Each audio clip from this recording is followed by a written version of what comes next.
Shalom saudaraku, selamat bertemu dalam merenungkan firman Tuhan lagi pada pagi hari ini.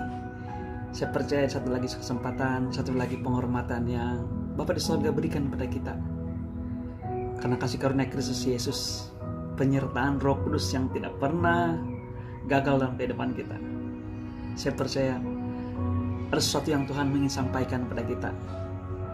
Ada message yang baru, terang baru yang Tuhan mau berikan dan nyatakan kepada kita. Mari kita berdoa sebelum kita mulai renungan ini. Saya mau bawa kita semua berdoa bersama-sama, dan dalam hati kita, malah dalam cara pikir kita membayangkan, kita mengharapkan bahwa Tuhan memberikan kepada kita setiap pribadi layanan yang istimewa, makanan yang dari sorga untuk Anda dan saya. Mari kita berdoa.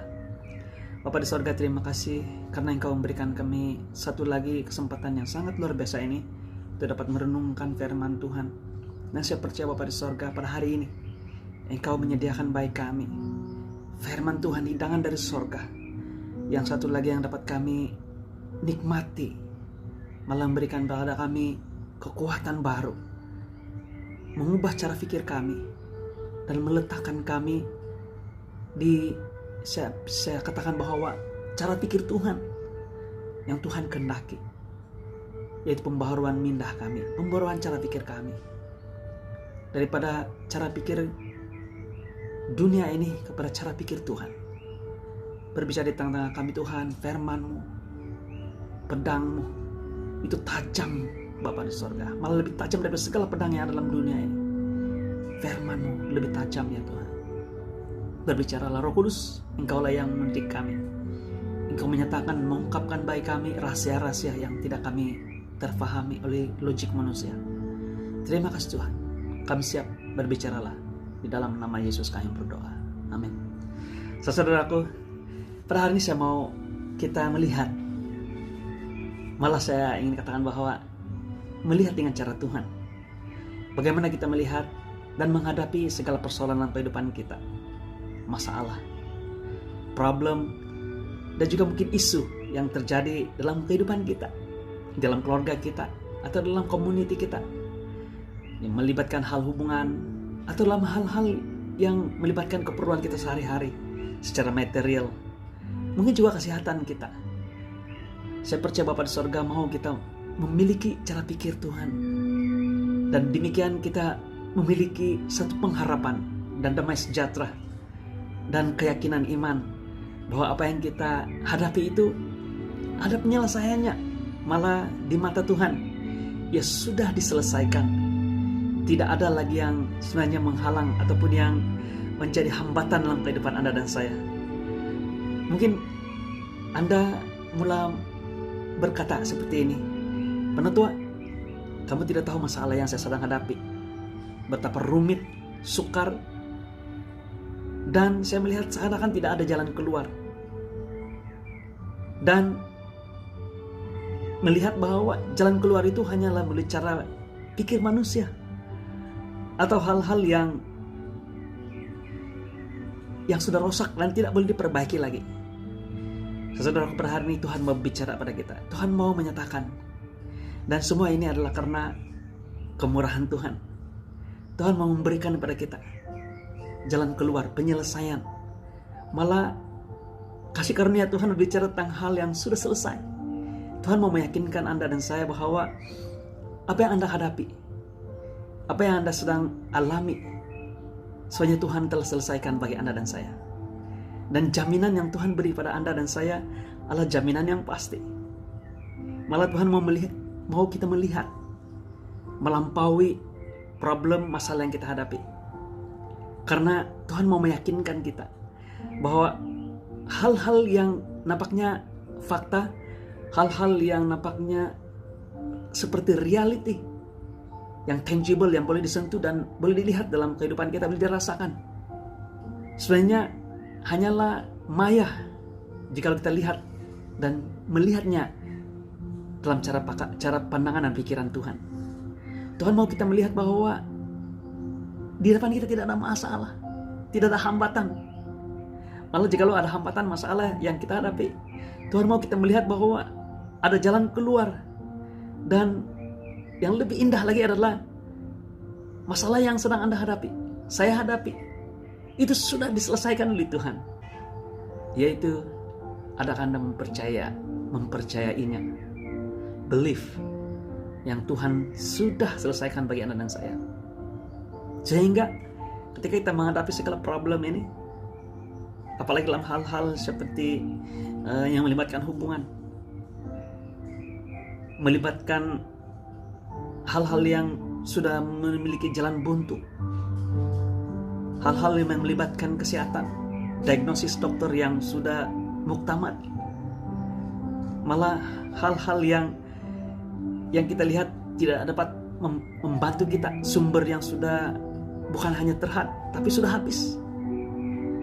Saudaraku, Tuhan mau kita melihat melampaui segala masalah Anda dan saya. Tuhan mau kita melihat kemenangan. Tuhan mau kita melihat jalan penyelesaian. Saya ada satu kesaksian yang saya ingin sampaikan. Tapi sebelum saya ingin sampaikan kesaksian ini, saya mau saudaraku, mari kita lihat apa yang Tuhan katakan tentang masalah yang kita hadapi. Dalam Filipi pasal yang keempat ayat 13, firman Tuhan mengatakan segala perkara. Ini pernyataan Paulus. Dia katakan segala perkara dapat kutanggung di dalam Dia yang memberi kekuatan kepadaku. Paulus meletakkan realiti, isu dan problem itu ada dalam kehidupan. Dalam konteks ini ialah tentang hal keperluan dari segi material yang diperlukan oleh Paulus, di mana jemaat Tuhan yang ada di Filipi mau membantu Paulus, mau memberikan sumbangan kepada Paulus supaya meringankan beban yang dihadapi oleh Paulus semasa dalam pelayanan. Paulus katakan, yakinkan kepada jemaat di Filipi, dia katakan, sebenarnya segala sesuatu dapat kutanggung. Mungkin kamu dapat melihat saya mengalami masalah keuangan, masalah kekurangan dan sebagainya, tapi dia katakan saya boleh tanggung. Maksudnya tidak ada istilah miskin, kaya, kekurangan ataupun kelimpahan dalam hidup Paulus. Dia katakan segala sesuatu, maksudnya plan sama. Bersama dengan Tuhan, dia katakan segala sesuatu dapat ku tanggung, dapat ku lalui. Dia katakan sini, di dalam Dia yang memberi kekuatan kepadaku. Tapi dia memuji dan juga mendorong jemaat di Filipi. Dia katakan baik juga.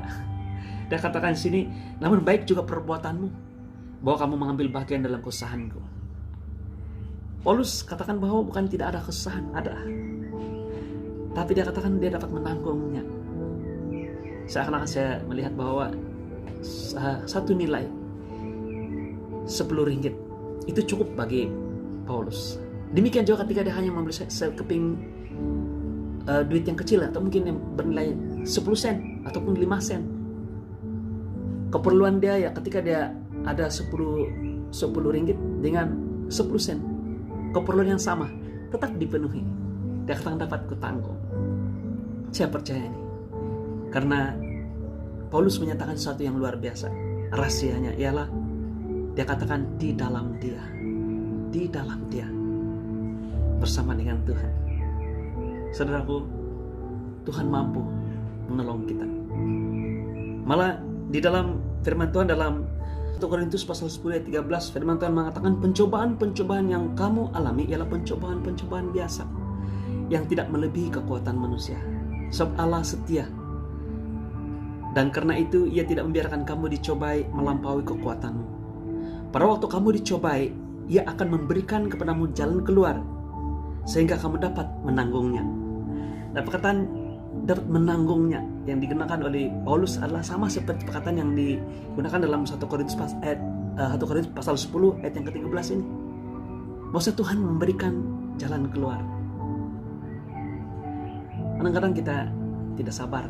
Kita mau menyelesaikan masalah kita.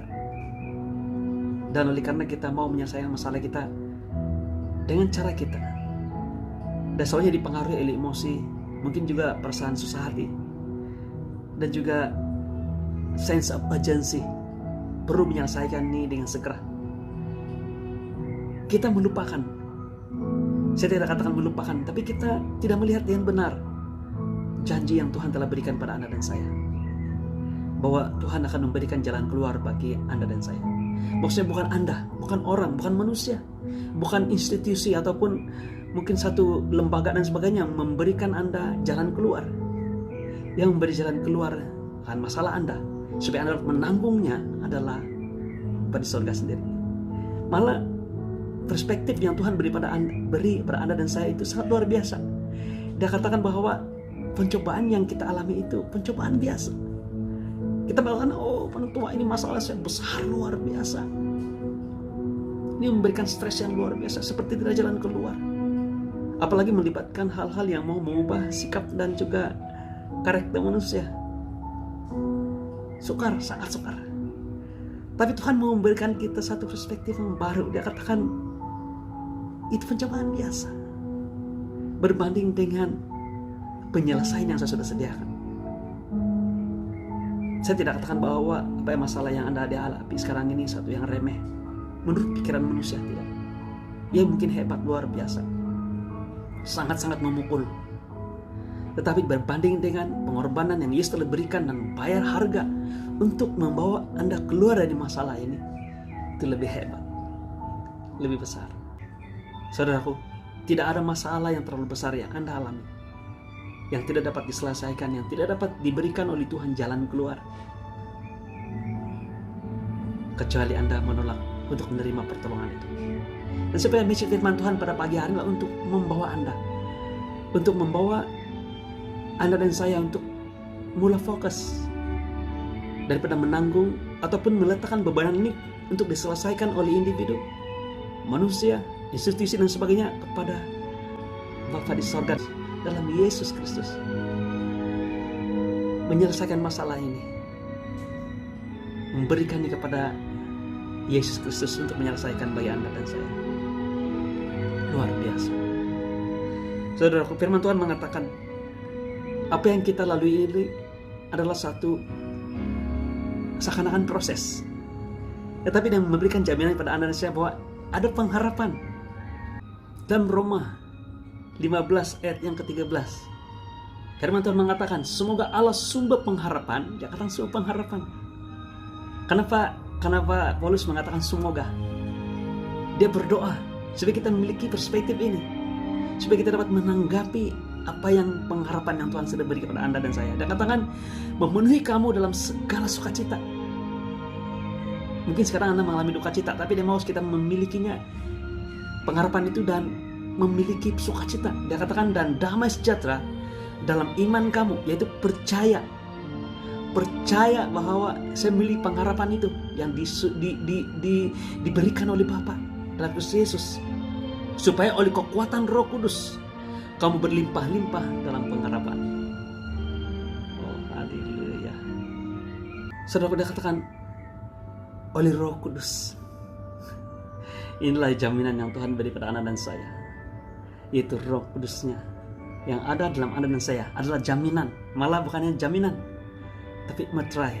Firman Tuhan mengatakan dalam 2 Korintus pasal 1 ayat 21, dia katakan begini, sebab Dia yang telah meneguhkan kami bersama-sama dengan kamu dalam Kristus adalah Allah yang mengurapi, memeteraikan Anda tanda miliknya atas kita, dan yang memberikan Roh Kudus dalam hati kita sebagai jaminan dari semua yang telah disediakan untuk kita. Dia katakan jaminan untuk semua yang disediakan bagi Anda dan saya. Roh Kudus adalah meterai, dia adalah jaminan. Firman Tuhan mengatakan jikalau Roh Kudus ada dalam kita, pengharapan yang kita miliki itulah pengharapan yang bukan sia-sia. Roma pasal yang ke-8 ayat yang ke-24, dia katakan sebab kita telah diselamatkan dalam pengharapan. Tapi pengharapan yang dilihat bukan pengharapan lagi, tetapi bagaimana orang masih mengharapkan apa yang dilihatnya. Saudaraku, ini satu pernyataan Paulus yang sangat-sangat luar biasa. Dia katakan bahwa apa yang kita lihat sebagai pengharapan, sebenarnya jika kita sudah melihat apa yang Tuhan telah berikan kepada Anda, mungkin kamu bertanya, "Menurut bagaimana saya melihat?" Kita melihat dengan iman. Kita percaya apa yang Tuhan katakan tentang kita. Keselamatan yang dijanjikan dan berikan pada kita itu sudah terlaksana. Jalan keluar yang Tuhan janjikan pada Anda sudah terlaksana. Wah, luar biasa. Masalah yang saya sedang hadapi sudah disediakan oleh Tuhan. Dia katakan, bagaimana orang masih mengharapkan apa yang dilihatnya. Sebagaimana apa dalam Markus 11 ayat 24 firman Tuhan mengatakan, "Nah itu aku berkata kepadamu, apa saja yang kamu minta dan doakan, percayalah kamu telah menerimanya, maka hal itu akan diberikan kepada kamu." Kita telah melihatnya. Kita telah melihatnya dengan iman. Segala masalah kita, segala problem kita, di mata Tuhan sudah diselesaikan. Dan yang sangat indah adalah cara Tuhan menyelesaikannya adalah sangat luar biasa. Tidak sama seperti pikiran manusia. Mungkin kita melihat jalan yang buntu dan penyelesaiannya adalah untuk mengakhiri segala problem itu dengan cara manusia. Tapi Tuhan boleh dan sanggup dan mampu memulihkan keadaan kita, keadaan Anda dan saya yang tidak pernah kita pikirkan. Malah memperbaharui apa yang sudah rusak. Malah lebih indah daripada apa yang pernah berlaku ataupun pernah kita alami. Percayalah, apa yang Tuhan berikan pada Anda sebagai jaminan, sebagai meterai oleh karena Roh Kudus yang ada di dalam Anda dan saya. Saya mau menyentuh di dalam firman Tuhan yang terdapat di dalam Yesaya. Mari kita lihat ini. Firman Tuhan dalam Yesaya, yaitu dalam Yesaya pasal yang ke-40 ayat 29 hingga 31. Dia katakan begini, Dia memberi kekuatan baru, Dia memberi kekuatan kepada yang lelah dan menambah semangat kepada yang tidak berdaya, tiada berdaya. Orang-orang muda menjadi lelah dan lesu, dan teruna-teruna jatuh tersandung. Tetapi orang-orang yang menanti-nantikan Tuhan, orang yang mengharapkan Tuhan, orang yang melihat bahwa Tuhan sudah menyelesaikan masalahnya, dia katakan orang yang menanti-nantikan Tuhan mendapat kekuatan baru. Mereka seumpama raja wali yang naik terbang. Dengan kekuatan sayapnya, mereka berlari dan tidak akan menjadi lesu. Mereka berjalan dan tidak menjadi lelah. Malah dalam pengkhotbah firman Tuhan mengatakan, pasal yang ke-7 ayat 19 dia katakan, hikmat memberi kepada yang memilikinya lebih banyak kekuatan daripada 10 penguasa dalam kota. Wah, luar biasa. Hikmat dapat memberikan kita kekuatan lebih kuat daripada 10 penguasa yang ada dalam sebuah kota. Saudaraku, kita tahu bahwa hikmat itu adalah Roh Kudus. Hikmat adalah Yesus Kristus sendiri. Hikmat adalah pribadi yang kita miliki dalam hidup Anda dan saya. Saya mau tutup ini. Saya memberi dorongan kepada saudara untuk melihat dengan iman bahwa sungguh-sungguh segala masalah Anda dan saya sudah diselesaikan oleh Tuhan. Mungkin pernyataan yang digunakan oleh Tuhan adalah akan memberikan Anda jalan keluar. Tetapi jika kita melihat dengan iman, apa yang Yesus telah berikan kepada kita sebagai pengharapan, itu bukan pengharapan lagi. Karena bagaimana kita boleh katakan sebagai pengharapan, satu pengharapan yang akan kita alami kalau kita sudah melihatnya. Dan bagaimana kita dapat melihatnya? Kita melihatnya dengan iman. Dan apakah jaminan bahwa kita melihat dengan iman dan kita miliki apa yang kita dapat, sehingga kita boleh katakan, Tuhan, walaupun masalah di hadapan saya masih ada, seperti masih aktif, tidak penyelesaian, malah makin seperti semakin meningkat, tapi kita masih sanggup katakan sudah selesai. Karena firman Tuhan mengatakan Dia memberikan kita meterai jaminan pengharapan itu Roh Kudus, yaitu pribadi Kristus sendiri dalam diri Anda dan saya, yaitu hikmat, yaitu pribadi Bapa sendiri. Wah, luar biasa. Yaitu dalam Roma pasal 5 ayat yang pertama dan sampai ayat yang ke-5. Dia katakan begini, sebab itu kita yang dibenarkan karena iman, kita hidup dalam damai sejahtera dengan Allah oleh karena Tuhan kita Yesus Kristus. Oleh dia kita juga beroleh jalan masuk oleh iman kepada kasih karunia itu. Kasih karunia ini, apa maksud kasih karunia? Mungkin Anda menghadapi masalah, problem yang dicetuskan oleh Anda sendiri.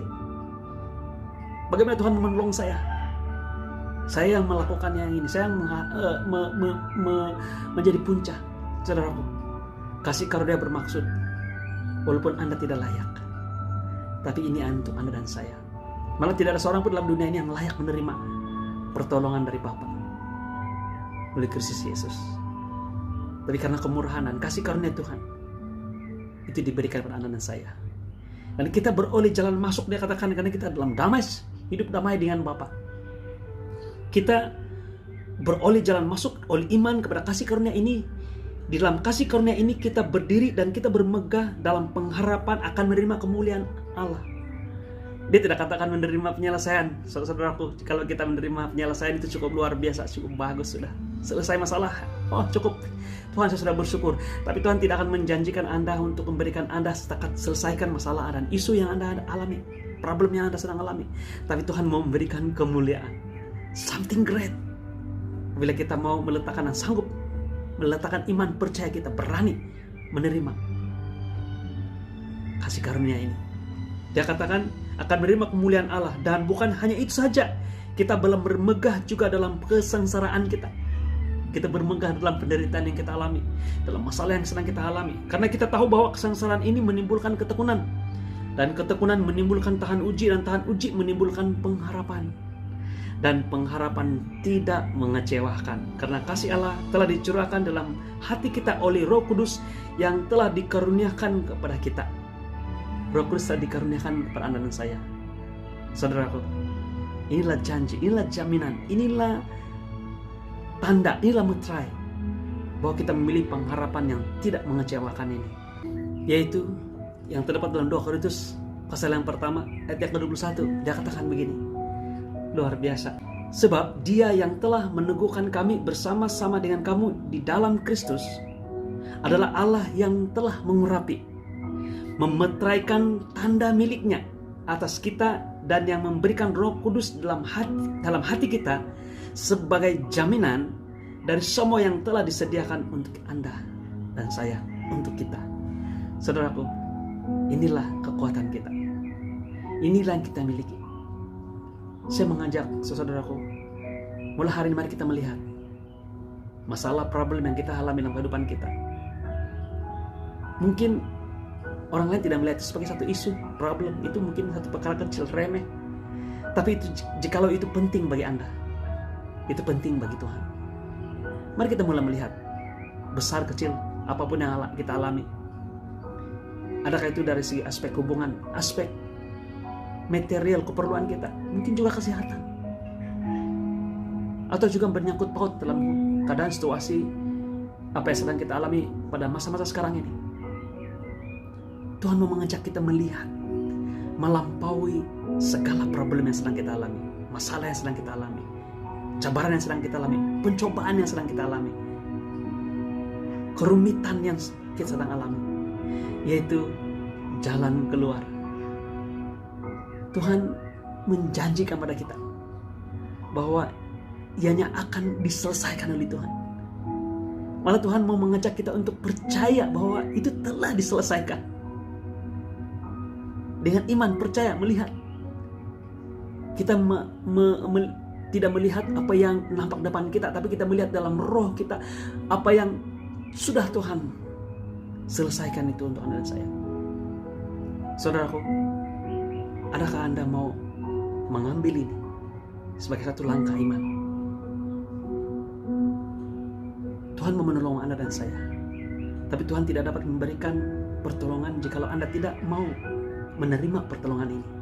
Perkataan menerima adalah iman. Iman adalah berbicara tentang lebih banyak menerima. Lebih besar iman, lebih banyak kita menerima. Iman berbicara menerima apa yang Tuhan telah tawarkan sebagai anugerah pada Anda dan saya. Ramai orang tidak dapat menerima karena mereka merasa tidak layak. Tapi itu hanya membuktikan bahwa jikalau kita menerima apa yang kita tidak layak terima, itu adalah anugerah Tuhan, kasih karunia Tuhan, dan penyelesaian dalam segala isu problem kehidupan dalam dunia ini saat ini, apapun aspek, apapun isu, adalah hanya melalui anugerah Tuhan, kasih karunia Tuhan, melalui kasih karunia yang dicurahkan bagi kita oleh Kristus Yesus, melalui kematian, darahnya tertumpah, tubuhnya dihancurkan supaya Anda dan saya mengalami kehidupan dan hidup yang penuh berkelimpahan. Atau Anda memilih untuk mau menyelesaikan masalah ini dengan kekuatan Anda, atau mengharapkan pada pribadi manusia, ide manusia, institusi dan sebagainya. Mungkin Anda mulai berkata, menurut Tuhan, jadi itu bermaksud saya tidak payah buat apa-apa. Saya katakan, satu permulaan yang baik. Satu permulaan yang baik, di mana Anda sudah dan mulai meletakkan kepercayaan Anda, iman Anda, pengharapan Anda hanya pada Kristus Yesus. Ini yang saya ingin saksikan. Berapa tahun yang lalu, saya minta keizinan kepada kakak saya yang bernama Ani Sulimin dan suaminya Frederick Macaham untuk membenarkan saya untuk menyampaikan saksian ini. Berapa tahun yang lalu, suami kepada kakak saya, yaitu bernama Frederick, dia mengalami stroke. Dokter mengatakan dia mild stroke, tapi dia mengalami koma. Dan saya, kalau tidak silap saya, dia lebih kurang 3 minggu koma. Dan pada waktu itu kami melawat kakak saya, dan kami melawat dia di hospital, di rumah sakit, di ruangan intensive care, ICU. Dan saya melihat keadaan ipar saya ini, istri kepada kakak saya ini, dalam keadaan yang sangat menyedihkan. Dan saya melihat kakak saya sedang menangis. Dia menangis melihat masalah yang sedang dihadapi. Dia seakan-akan putus harapan. Tapi pada waktu itu Tuhan membangkitkan iman saya. Tuhan memberikan sesuatu yang dalam hati saya supaya saya beritahu kepada kakak saya. Dia katakan, bawa kakakmu ke tepi. Dan saya bawa kakak saya satu sudut di hospital, di rumah sakit, satu tempat yang sangat sunyi, sangat dekat dengan satu store. Dan saya katakan kepada kakak saya, Ani, apa yang kau mau lihat? Apa yang kamu mau lihat? Dan saya katakan, adakah kau mau melihat suami kamu membuka matanya? Karena waktu itu dia sedang dalam keadaan tertidur, dalam keadaan koma. Dia katakan, iya, saya mau melihat dia buka mata. Terus saya tambah lagi, saya katakan, adakah kau mau melihat dia bangun? Dia katakan, iya, saya mau melihat dia bangun. Dan saya katakan, adakah kau melihat dia berdiri? Dia katakan, iya, saya mau melihat dia berdiri. Saya katakan, adakah kau melihat dia berjalan dan normal seperti biasa? Dia katakan, iya, saya mau melihat. Dan saya katakan, jika kamu sudah lihat itu, adakah kamu masih menangis? Dan waktu itu iman dia bangkit. Dan seketika itu air matanya berhenti dan dia mulai berubah mukanya daripada kesedihan, dan sekarang mulai ada sukacita dan sejahtera dalam mukanya. Dia katakan, Denny, saya sudah melihat suami saya berjalan. Saya katakan, percayalah, itu telah terjadi. Dan kami berdoa sebentar dan kami kembali. Nah, saudaraku, ada 3 minggu lagi ipar saya tidak bangun. Maksudnya tidak sadar dari komanya. Tapi dia sudah dipindahkan di ruangan yang ward yang normal. Tapi saya ingin beritahu saudaraku, selepas 3 minggu pertemuan saya dengan kakak saya ini, mungkin beberapa hari saya tidak, karena 3 minggu di dalam koma, dan beberapa hari selepas itu kakak saya beritahu bahwa suaminya sudah mulai bangkit, sudah mulai bangun, sudah mulai sadar. Dan saya pendekkan cerita, sekarang suaminya berjalan biasa, normal, sehat. Saudaraku, itu berlaku bertahun-tahun yang lalu. Tapi apapun masalah Anda dan saya mau mengajak Anda untuk melihat seperti Bapa di sorga, seperti apa yang Yesus mau, Roh Kudus mau Anda lihat, yaitu pengharapan yang Anda miliki di dalam Kristus Yesus adalah pengharapan yang pasti. Mengapa firman Tuhan mengatakan percaya, ia telah terjadi, yaitu percaya. Karena Tuhan telah memberikan jaminan, meterai, pengharapan yang kita miliki dimeteraikan oleh Roh Kudus yang ada dalam Anda dan saya. Itulah jaminan yang pasti. Haleluya. Saudaraku, saya percaya Roh Kudus berbicara di hati Anda dan saya pada saat ini. Mari kita mulai mengubah perspektif kita. Mari kita mulai mengatakan ini. Kalau boleh kumpulkan berapa orang yang sehati, memiliki pikiran yang sama dalam family Anda, dalam keluarga Anda, sahabat Anda, jamaat Tuhan. duduk bersama dan bersetuju dengan apa yang Anda ingin lihat, sesuai dengan janji Bapa terhadap isu dan problem kehidupan Anda. Dan menantikan. Malah perkataan menantikan ini sudah tidak tepat. Bersyukur, walaupun tidak melihat. Bersyukur bahwa apa yang Anda lihat dan mau lihat terjadi kehidupan Anda, itu sudah berlaku. Haleluya. Mari kita berdoa. Bapa di sorga, saya bersyukur kepada Tuhan karena pada hari ini Kau berikan kepada kami kekuatan baru daripada firman. Engkau membuat kami bertobat, pemikiran kami diubah dengan pemikiran Tuhan. Bapa di sorga, saya percaya kami mampu melakukan ini, bukan dengan kekuatan kami, tapi kami memiliki pikiran Kristus, yaitu Roh Kudus yang dalam kami, yang akan menolong kami, yang meneguhkan iman kami, yang menyokong hati kami, roh kami, untuk menyatakan hal-hal yang melampaui dan mengistiharkan dan percaya, bersyukur kepada apa hal-hal yang kami sedang alami, melampaui apa yang sedang kami alami, tapi kami melihat penyelesaian, kami melihat jalan keluar, kami melihat kesembuhan, kami melihat keajaiban. Bapa di sorga, hamba berdoa, semua hamba-hamba Tuhan, anak-anak Tuhan, jemaat Tuhan yang mendengar firman Tuhan ini pada saat-saat ini diteguhkan dan memiliki pikiran Kristus. Terima kasih Bapa di sorga. Hamba-Mu selesai di sini, tapi saya percaya bahwa Roh Kudus akan terus berbicara dan memberikan terang baru, lebih banyak pewahyuan kepada hamba-hamba-Mu. Terima kasih Tuhan. Dalam nama Yesus kami berdoa. Haleluya. Amin. Saudaraku, sampai kita bertemu lagi. Tuhan menyertai kita. Maranatha, sampai Tuhan datang.